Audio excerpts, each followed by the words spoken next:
There's Matthew coming in. Here is your son, Matthew. Awesome. Thank you so much. Yeah, no problem. And I do have something to tell you about. No need to worry, though. Your son did test positive for our screening for PKU. What's PKU? It stands for, it's a common genetic disorder, and it stands for Phenylketonuria. It means that your son isn't able to break down a specific amino acid called phenylalanine. Okay. It's not a deathly disorder. I don't want you to worry. It is definitely maintained with a very specific diet. Okay. And a doctor will be in really shortly to answer all of your questions as well. So, so he's gonna be okay? Yes. Your son will be okay for sure. It's really good that we caught it early. Sure. This is, like I said, it's actually the most common inborn error of metabolism. Hello. Hi guys. I'm Dr. Hall. I'm here to talk to you guys a little bit more about PKU. Sounds good. So right now we aren't exactly sure of the severity of Matthew's PKU. It actually is a spectrum, so it can range from mild to severe, but we are going to run a couple more tests just to kind of figure out where he's at and go from there. Do you guys have any questions for me right away? Yeah, so what's the most common type of PKU? Is it the more mild kind or the more severe type? The most common is actually called classic PKU, and it's a more severe form of PKU. I actually don't really know anything about PKU. I've never heard of it before. Did I do something to cause it? No, it's nothing that you can really control. PKU is actually an autosomal recessive genetic disorder. So basically what that means is that each of the parents pass down a mutated genetic allele to Matthew, which is what formed the PKU in Matthew. So what this is, phenylalanine is metabolized by an enzyme that's called phenylalanine hydroxylase, which is encoded by the PAH gene, and obviously that's confusing to you guys. But mutations in this gene result in low levels of phenylalanine hydroxylase, which allows phenylalanine to build up to toxic levels in Matthew's body, which can actually cause brain damage. So we are going to run a couple more tests. We're going to run one more specifically. It's a BH4 cofactor analysis, and that'll verify the test results. And then those should get back to you within about 6 weeks. And then tomorrow I'm actually going to send in a nutritionist for you guys to talk to because it's important to treat his PKU as soon as possible. So we recommend starting treatment within the first or second week of life just in order to prevent the toxic levels. So that'll start before we get the actual lab results back. But then I'm going to have you guys talk to the nutritionist tomorrow, so then she'll get you guys up to speed on the whole treatment plan, intervention plan, and everything that you guys need to know. Sounds good. Thank you so much. Thank you. Is there anything we need to do in the meantime? Nope, you guys should be good. You can relax tonight, and then when you talk to the nutritionist tomorrow, you guys should feel good about everything. Thank you. Thank you very much. Have a good day. Me too. Thank you so much for meeting with us today. Yeah. Oh, no problem at all. It is my job as a nutritionist. All right. So we're here to talk about your son, Matthew, who was just diagnosed yesterday with PKU. Yep. So essentially what this means is that your son will have to eliminate all sources of phenylalanine from his diet. So what kind of things have phenylalanine in them? All sources of protein, dairy products, nuts, seeds, legumes, soy, ordinary bread that's made with gluten and yeast, as well as aspartame, which is in things like sodas and lemonades.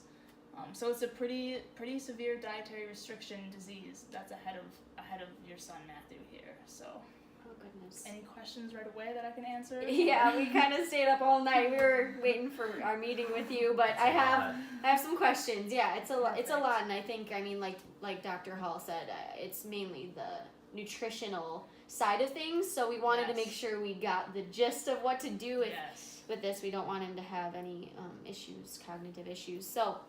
First of all, can I breastfeed? I know that's super important as a mom. I know I want to be able to do that for him, but can I? And the good news is, yes, you can. You can still Okay. breastfeed your child. That's That good. has been found to be safe for kids with PKU. So. Okay, awesome. Thank you. Sean had one. Well, can I in the future bring out Matthew to Outback Steakhouse and share a steak with him after he wins his wrestling match? Unfortunately, no. The meats that he cannot have include everything: beef, pork, seafood, chicken, poultry, fish, everything. So You name it, unfortunately, kind of? yeah. How's he going to be able to get a well-rounded diet then? Yeah, and how long That is does a he good question. have to do this treatment? And is it forever? It is for the rest of his life. There have been Oh. studies that show introducing phenylalanine later in life have resulted in cognitive dysfunction, cognitive impairments, even if you started like midway through your 30s or something like that. As for your question, how does he gain muscle? You know, where does he get his protein from then?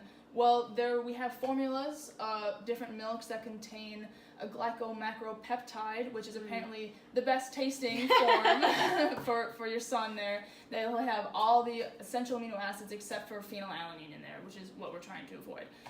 And there's also different manufactured breads, flour, noodles that he can eat that are specifically for kids with PKU. So what happens if he does get phenylalanine then? Like, is it kind of the end of the world? I mean, what if he's at a place that it says it's phenylalanine free and he's eating out with friends? I don't know. Like, in the future, it's gonna...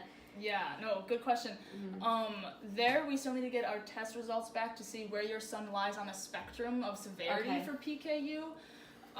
But even the most severe cases can usually tolerate minimal amounts of phenylalanine. So once in a while, you know, life happens. We are human beings. We're going to slip up, or maybe he runs off and eats something outside of your supervision, for example. Thanks.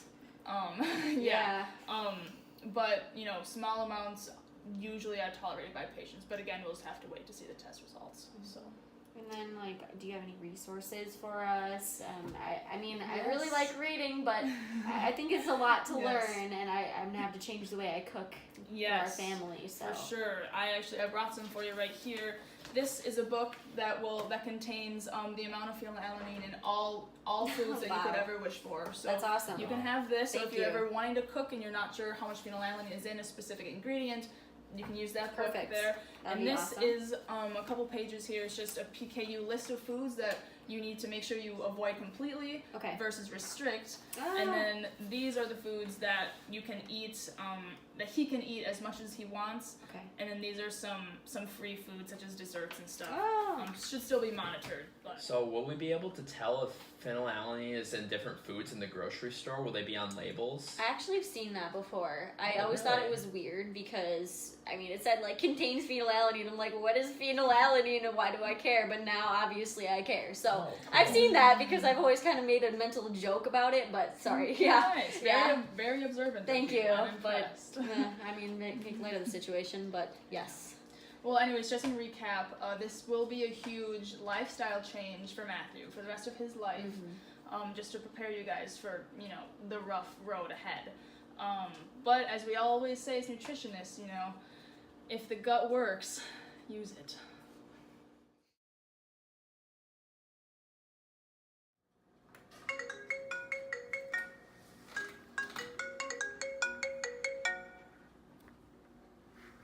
Hello? Hi, this is Dr. Hall with the test results for Matthew. The PH4 cofactor analysis came back and the results were negative, which actually confirms Matthew's PKU. Okay, so what is the severity of Matthew's PKU then? Well, the additional lab test that we ran indicated that he has moderate PKU, so in the middle of the spectrum. Okay, and why did you have to do this additional test on Matthew? So the heel prick is measured through the tandem mass spectrometry. So 100% of newborns that have PKU test positive with this, and it needs to be very sensitive, but we can sacrifice 2% of the specificity because the implications are not as crucial if the individual does not have PKU and test positive. So that's kind of why we do the confirmatory tests like the BH4 cofactor analysis, just to validate the results. Okay. If that makes sense. Yeah, that makes sense. Okay, yeah, and I talked with the nutritionist that you guys talked to the other day, and it looks like Matthew will be able to tolerate up to 350 milligrams of phenylalanine a day. So I know the nutritionist gave you a couple of handouts, so if you reference that information, that can kind of help you understand what he can and can't eat. Okay, that sounds good. Yeah, do you have any other questions for me? No, not that I can think of right now, Dr. Hall. Thank you very much for the phone call and for relaying the message. Yep. Give me a call if you have any other questions. Will do. Thank you very much. Yep, goodbye. Bye. Hey, I never asked you, why do you always bring a bagged lunch? Well, you see, the day I was born, the doctors did a routine test called the heel prick test, and since that day, I was diagnosed with a disease called PKU.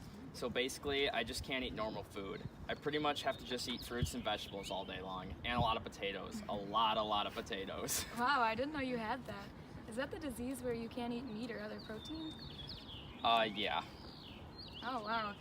Was it hard growing up with PKU? Yeah, honestly, it was pretty hard, especially hard for my parents. For my entire first year of life, they had to take me into the hospital for a blood sample every couple of weeks. And then from 1 year to 18 years old, the blood test could be done from home, but my fingers still had to be pricked every month and my blood mailed into the lab for testing.